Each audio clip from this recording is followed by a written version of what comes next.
This week in Pediatric Oncology, the podcast exploring hot topics and exciting advances in childhood cancer. TWiPO is produced by Solving Kids Cancer, nonprofits located in New York and London dedicated to improving research and supporting families, because every kid deserves to grow up. Subscribe to TWiPO through your favorite podcast platform. This week in Pediatric Oncology, the podcast about new advances for childhood cancer. Hi, everybody. Welcome to episode number 92, recorded on December 14th, 2021. I'm your co-host, Tim Cripe from Nationwide Children's Hospital in Columbus, Ohio, affiliated with The Ohio State University. I'm here with my fantastic co-host, Brenda Weigel from the University of Minnesota in Minneapolis. Welcome, Brenda. Thank you, Tim, and hi, everyone. It's a pleasure again to join you.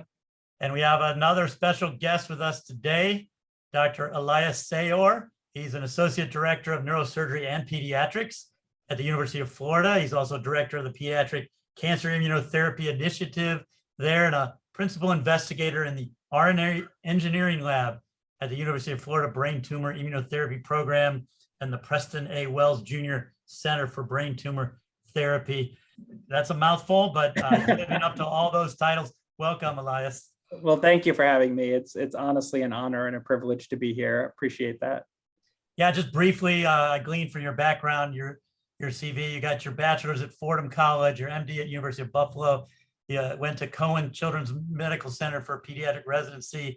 Did your HEMONC fellowship at Duke, where you then also got a PhD on top of that, and then went to Florida as assistant professor and became associate. Have nearly 40 publications and 15 patents, and funded by tons of different private organizations. And you have the distinction of being hip to mRNA vaccines before they were cool and everyone else was doing them. So congratulations on all that. Thank you. Yes, I once upon a time thought I was the only one working in this space, but couldn't have imagined that I would be getting RNA nanoparticle vaccines, just not my own, only a few short years ago. So it's pretty remarkable how much the field changed in a short period of time. Yeah, I mean, it's as bad as COVID is, I guess we can think of this as one good thing that's come out of it, that this technology has really been proven useful, and you're trying to apply it to cancer. So why don't we start with just reminding our audience, surely most people know by now what an RNA vaccine, nanoparticle vaccine is, but maybe just start with a little bit of the basics to get everybody on the same page. Tell us what it is and sort of how you make them. Sure. So mRNA is really information. It's information that is in all of our bodies. So DNA is really the thing that makes anyone who they are. But that DNA has to be communicated in the form of information, which is RNA, before that information is made into hardware, protein, which makes us who we are. It gives us our hair color, our eye color, our bones, our sense of selves. The structure that makes us is the protein, but that protein is made from information in the form of RNA that is transcribed from the DNA that makes up all of us. So mRNA is just information, but information is power. I mean, if information can be used to communicate things, then at our disposal is the opportunity to communicate anything we want to any cell that we want for any purpose that we want. And that makes mRNA a very powerful and vital technology, not just for cancer, but any potential application. That sounds pretty potent, pretty useful. Practically speaking, because we want to kind of focus on, curing brain tumors, which is the most common cause of death due to disease in children. Yeah. Are these things that you have to make from each individual patient, or do you have sort of a cocktail off the shelf?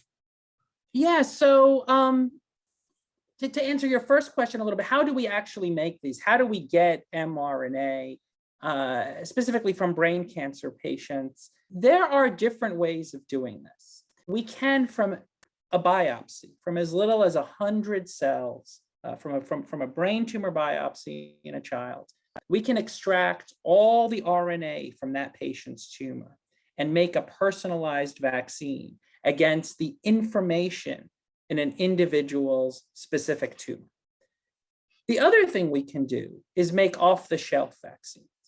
So some pediatric cancers, diffuse intrinsic pontine glioma, DIPG is one of them, have certain mutations that are expressed across patients. This would be the one example, the H3K27M mutation. And so the mRNA technology actually allows us to take just that piece of information, that mutation, and alert the immune system to this mutation being a foreign enemy. So not only can we make personalized vaccines from small amounts of tumor cells that are collected from a biopsy, we can actually make off-the-shelf vaccines using this approach that can be leveraged for all patients with DIPG using this against this particular mutation. This can also be done against other mutations as well and other cancers, including pediatric brain cancer. But those are the two different approaches we're looking into in terms of vaccine manufacturing for the children we serve.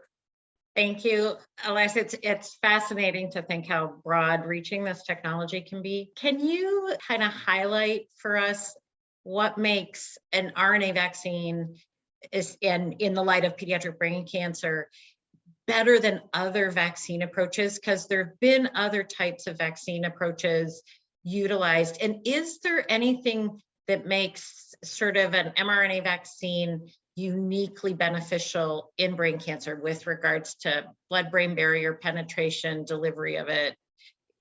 Can you lump it into something that it makes it better for approaching brain cancer in children? They're great questions, great questions. In general, the paradigm of any vaccine, when we look at, I became a pediatrician in part because of prevention, vaccines, which have largely, in my mind at least, been one of the greatest, if not the greatest medical advance preventing disease before it starts. But all of these vaccines require boosts, and those boosts take time. So looking at any primary vaccination series in a child, these things are given over the course of months, years, really, before you get to titers, protective levels of immunity. And in cancer, you don't have that kind of time. You don't have months, you don't have years. The other difference is in cancer, many of these patients have been treated with chemotherapy and other things. And even the cancer itself can affect how functional the immune system is. This is certainly true in certain types of brain cancer. So there are significant challenges to the current vaccine technologies in terms of the time it takes to boost and in terms of the immune system being a little more difficult to manipulate in the cancer setting. mRNA, I believe, can overcome both of these challenges.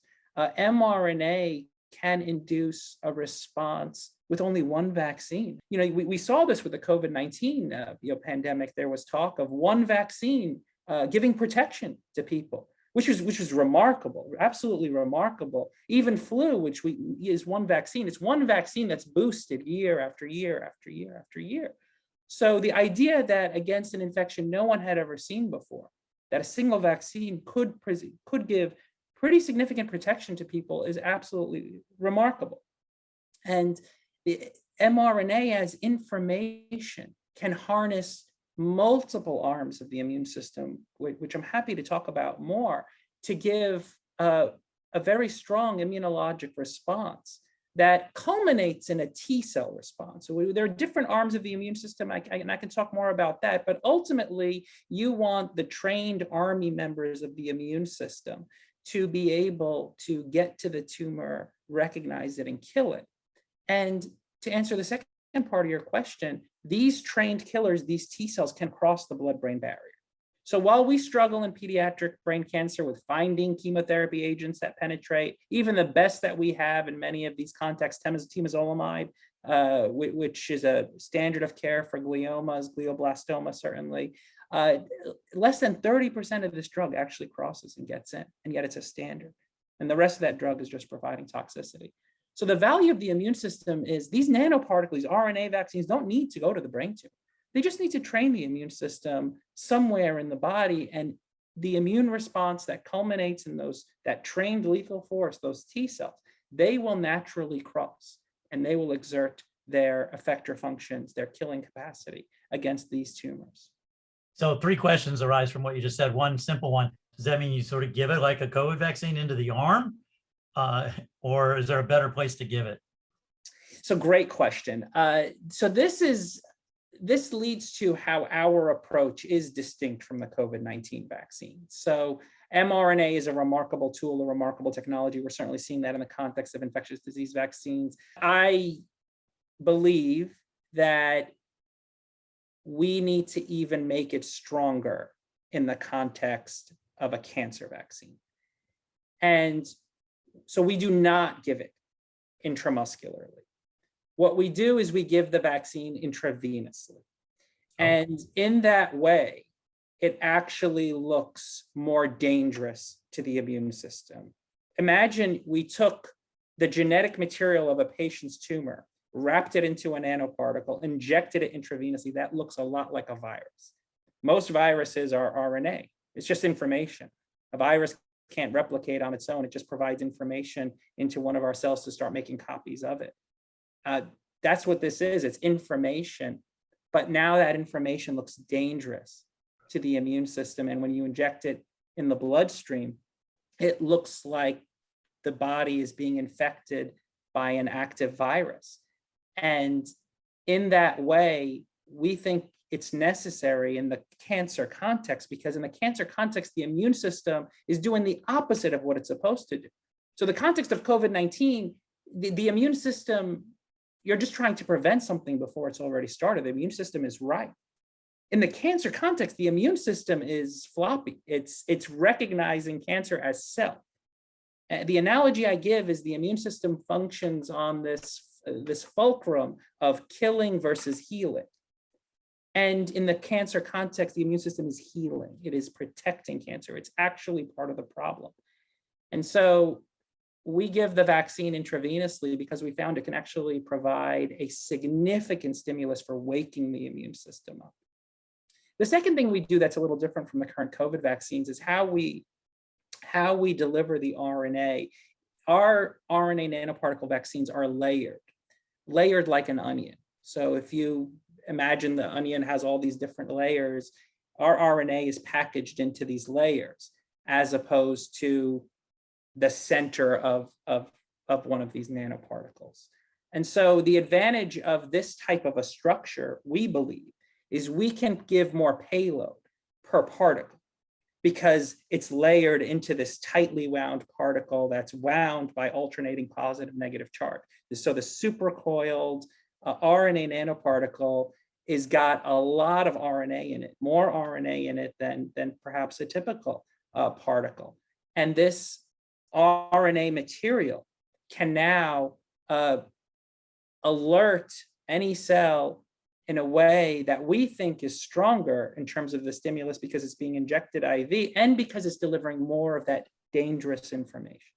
I promised you 3 questions, so sorry to steal the limelight here, but question 2 then is, are there targets that you can break tolerance to? In other words, like you said, the immune system is not awoke or it's suppressed, but are there enough targets? And do you then select your RNAs to include in that particle based on just those targets, or are you sort of taking the entire tumor information, much of which would be actual self, and putting that in? Sure, it's a great question. In our personalized approach right now, we are taking the entire tumor RNA repertoire. And the reason we're taking the entire repertoire is the immune system should only recognize the RNA material that is completely foreign to it. Any of the T cells, this trained lethal force, any T cells that should respond against normal self should have been eliminated early on in utero during development. And these T cells should have been absolutely eliminated. And so all the T cells that should be left are cells that kill anything foreign.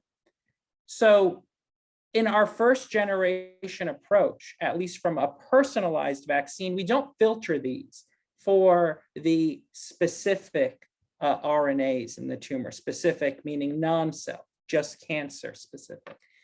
We allow the immune system to decide based on the underlying premise that any cell that would react against self would have been eliminated in utero. Having said that, we are sensitive to the idea that this approach can be potentially refined for a more targeted approach.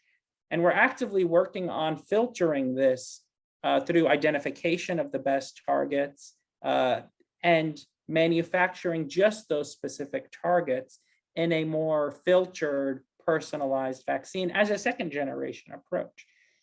But as the development of a new technology goes, often the first generation platform is studied first in terms of safety and feasibility. And we've seen pretty remarkable effects, at least in preclinical models. So we're really hoping this will achieve a survival benefit in the patients that we treat. But we are hopeful that this approach, and this is one of the reasons I'm excited about it, we are hopeful that it can be engineered to be that much better in a second or third generation approach. And that doesn't just mean filtering the antigen. It means delivering other pieces of information. Now, you can build this with RNAs that don't just deliver information about what to target, but RNAs to make things that you want to make, like information that can lead to a better memory response. For example, making mRNAs for certain cytokines. Cytokines are communication signals for the immune system that can manipulate it in a manner that's desired. So you can build these with information that cues to the immune system. You can also deliver it with other types of RNAs that can block things that you want to turn off, so-called siRNAs or interfering RNAs that can turn off regulatory mechanisms that the tumor exploits to turn off the immune system. In that manner, there's tremendous capacity for enhancement. Oh yeah, I mean, it sounds like a world's wide open, but I did promise a third question. So the third question was, do you envision a time when we could use this as an actual vaccination strategy, like in high-risk patients or patients with inherited syndromes that are at risk, and you know sort of what tumors they're likely to get and what those are likely to be expressed, and then do an actual prevention strategy like the word vaccination really means? I do. So what we've been talking about is a therapeutic vaccine. And I think all vaccines are not created equally in the sense that they are all contextual. If we're talking about a therapeutic vaccine, it has to be built and delivered, in my opinion, differently from a preventative vaccine. I think we're seeing the playbook for a preventative vaccine is playing out with COVID-19. It's remarkable. But in that context, I think, yes, we can make preventative cancer vaccines using a similar playbook based on the information that we're providing based on screening and genomics, RNA synthesis, and preventative vaccination. So absolutely, the applications are myriad. But I don't think it's a one size fits all. I think depending on the context, a vaccine has to be developed both with the RNA components and the nanoparticle component to meet the desired end. Elias, this is fascinating. I think we could have the conversation go on for a long time because there's so many directions we could go. And one of the things that you mentioned a few minutes ago was sort of the need for preclinical work. And preclinical can mean tests in the lab, it can be it tests in animals, be they mice, be they other animals.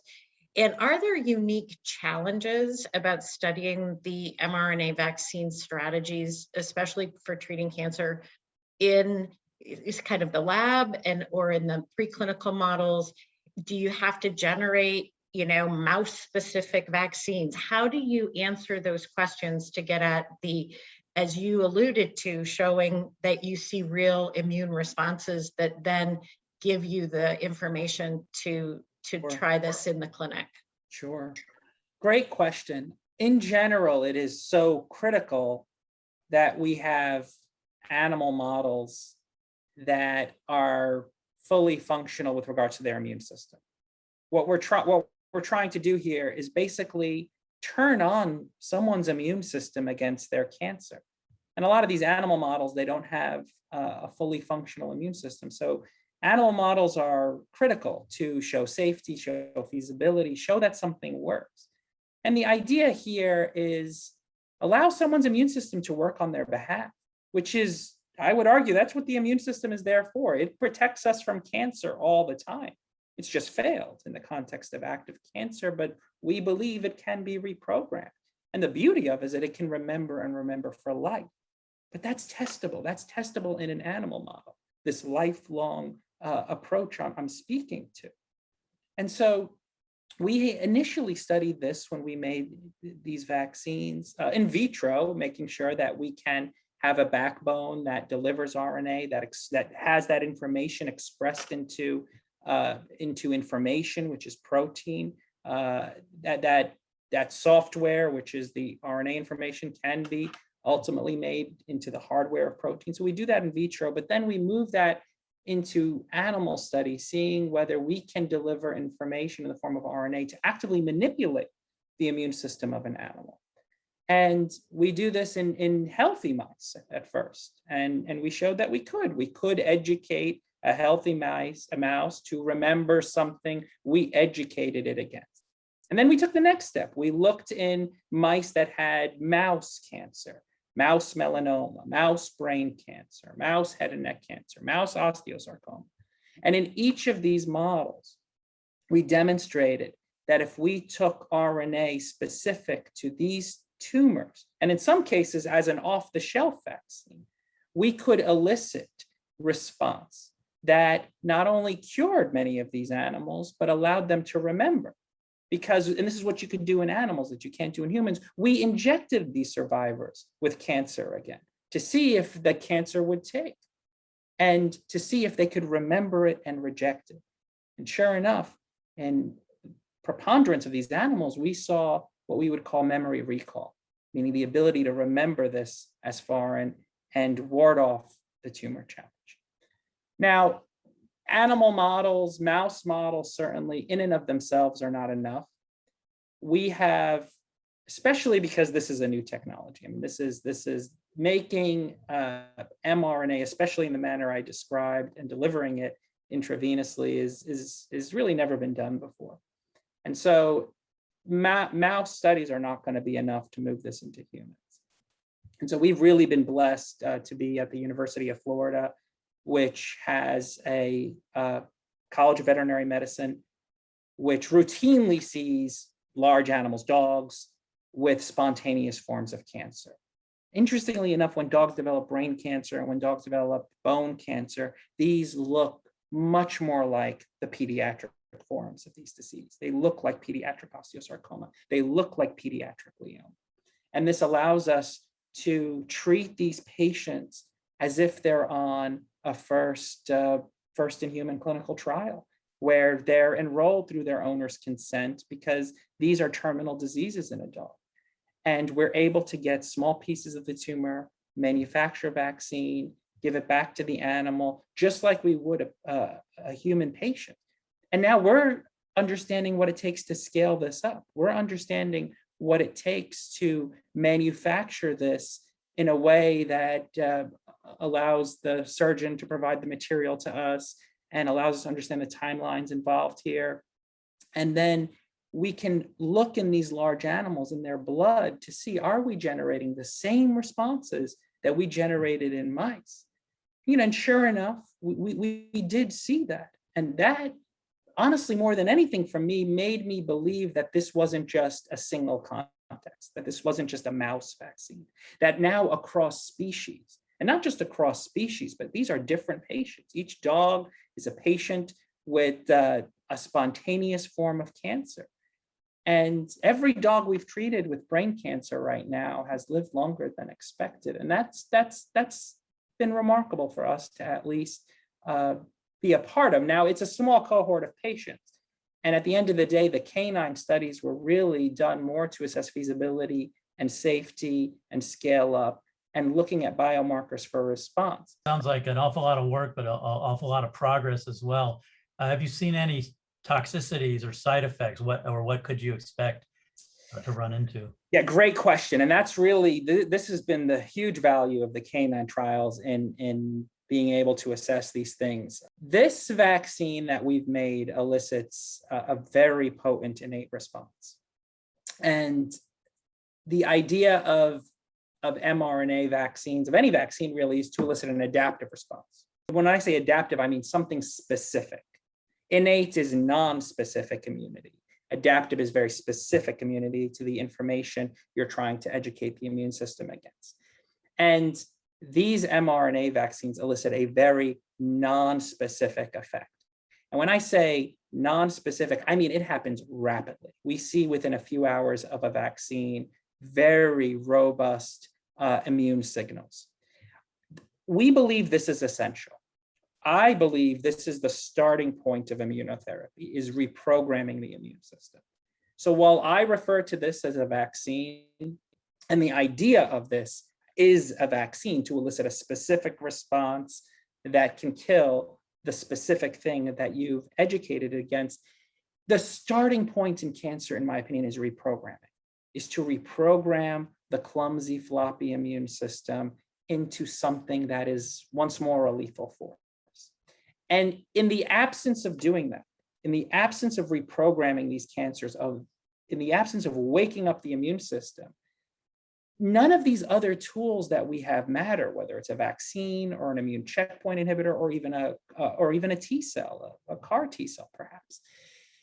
Waking up the immune system, making a ripe environment for that immune system to work is essential. And these vaccines elicit a very significant innate response that reprograms these tumors. And we know this from the canine tumors.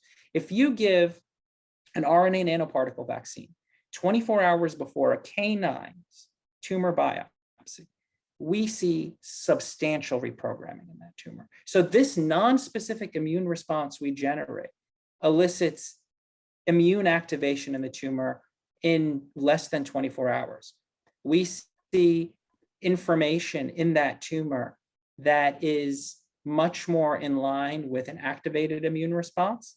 We see, and it's when you compare that to tumors, canine tumors that didn't get vaccine, it is like night and day, cold versus hot, in terms of the absence of an immune response and the presence of an immune response. Now, this is an innate immune response, a non-specific activation of the immune system, which again, I would argue is critical to reprogramming that tumor, allowing now the adaptive response, which takes time, takes weeks before you get a good adaptive response. But now it can be unlocked. It can be unlocked because you have woken up the immune system and you've reprogrammed so many of the weeds that exist in this tumor and these tumors that are very difficult for any immunotherapy, any adaptive response to overcome. So this vaccine is a hybrid. It is we see it as an immunomodulatory agent in eliciting a very significant innate response.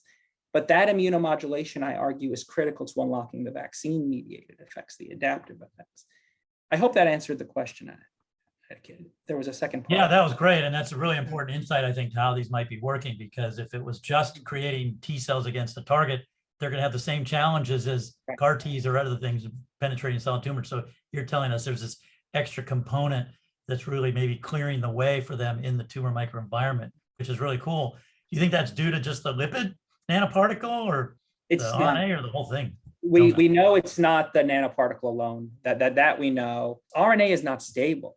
So RNA needs, like our COVID vaccines, RNA, for as amazing as mRNA is, it needs a delivery vehicle. It's like a virus needs a capsid to deliver that information. We, with the COVID vaccines, need a lipid nanoparticle to deliver that information. So the information is powerful, but if the information can't be delivered, there isn't a courier to deliver information, it's pointless. That information dies. It's the same with RNA. So the RNA, if you inject naked RNA without a delivery vehicle, it just degrades very rapidly and doesn't really do anything. So the combination is critical. The lipid nanoparticle is the courier. The RNA is the all-powerful information that elicits these things. Elias, I think we could chat about this for many hours. There are so many things to talk about. We are coming up on the time we have together, but I wanted to ask you if you could just summarize what you see as the key challenges and opportunities of mRNA vaccines in pediatric cancer in the next very near future, but long term. And what would your vision be if these really came into the clinic? My vision is paradigm shift. You know, when I think of the history of pediatric oncology, it's an incredible history. It's an incredible history of innovators and change agents. And in many ways, it was pediatric oncologists who transformed the entire field of oncology. This is how combination chemotherapy was born. And as amazing as all of that has been, I felt that we've plateaued as a field over the last several decades. There have been, that is not to minimize, many successes we've had, but I've always felt there's something unnatural about a chemotherapy approach. And it always bothers me that it doesn't work on the patient's behalf after the infusion, when they're following up years after cancer. The terror that patients feel, that they articulate, even after the cure, that haunts them for the rest of their life, even if it never comes back. So the idea that something can be there to protect you lifelong, like the immune system, to me, it just resonates. It resonates as something that should happen and can happen. And I believe the mRNA vaccine technology is a big step into a larger world. Do I think it's as a monotherapy, the cure for cancer? I do not. But I think just like the advent of chemotherapy and combination chemotherapy that has elicited remarkable cures in our patients, I think mRNA vaccines can be a step into a much larger world of using just the immune system to cure cancer. And now our task is to show feasibility, safety of these things, activity, and develop rational combinations with other T-cell approaches, other immunomodulatory approaches, checkpoint inhibitors, oncolytic viral therapy. There are a myriad of different combinations we, I think, need to try to elicit long-term protection in our patients. And I do believe these mRNA vaccines must be a significant part of that process. We have a lot of work ahead of us, and I really look forward to seeing that vision realized. And I'll ask Tim if he has any final thoughts, questions, comments. Just thanks for being on and sharing that with us. It's very exciting. We would definitely want to have you back to get some follow-up. Certainly, I know, as we talked about earlier in the pre-recorded session, that COVID's gotten away a lot of progress on this, and you've just now started enrolling some patients, but we definitely want to hear how it's going later, to the extent that you're able to share. And we're hoping you get lots of funding and continue to be able to do this good work. And we're very excited. So thanks. Well, thank you for having me. It's an honor and a privilege really to be here. Thank you for doing this. This is a fantastic forum. Yes, and thank you to Dr. Elias Sayour for this fantastic conversation. I want to thank my co-host, Dr. Tim Cripe, and many thanks to the team at Solving Kids Cancer, a nonprofit charity dedicated to improving survival through creating novel treatment options for children. Remember, the more we learn, communicate, share ideas, and work together, the faster we'll reach the day when all childhood cancer is preventable or curable. As always, keep up the fight, and thanks for listening to This Week in Pediatric Oncology. We welcome your comments, questions, or thoughts on topics for future episodes. Just drop us a note at TWiPO@solvingkidscancer.org. You can follow Dr. Cripe on Twitter at KidsOncDoc. Send an email to Dr. Weigel at weige007@umn.edu, and find all TWiPO episodes at solvingkidscancer.org.